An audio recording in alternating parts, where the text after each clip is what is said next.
بسم اللہ الرحمن الرحیم۔ لباس روزانہ ہم پہنتے ہیں، صرف اتنے کلمات لباس اتارتے وقت کہنا سنت ہے، بسم اللہ، جو کہ حدیث کے الفاظ ہیں کہ جو بندہ ستر ما بین اعین الجن وعورات بنی آدم اذا وضع احدکم ثوبہ ان یقول بسم اللہ۔ صحیح الجامع کی روایت ہے 3610۔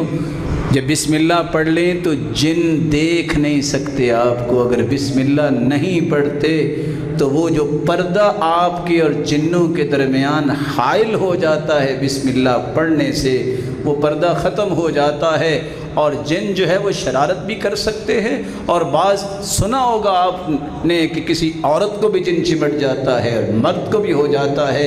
ان شریر چیزوں سے بچنے کے لیے سنت کیا ہے؟ لباس اتارتے وقت بسم اللہ پڑھیے، اور پہنتے وقت صرف اتنے کلمات ضرور پڑھیے۔ اللہم لک الحمد انت کسوتنیہ اسألک من خیرہ وخیر ما صنع لہ واعوذ بک من شرہ وشر ما صنع لہ۔ اللہ ساری تعریفیں تیری ہیں، تو نے یہ لباس مجھے پہنا دیا، اللہ اس لباس کی میں خیر مانگتا ہوں، اور جس کے لیے بنایا گیا میں اس کی بھی خیر مانگتا ہوں۔ اللہ اس لباس کو پہن کے میں کچھ شرارت نہ کروں، میں اس سے بھی تیری پناہ مانگتا ہوں، اور جس شرارت کے لیے بنایا گیا ہے میں اس سے بھی پناہ مانگتا ہوں۔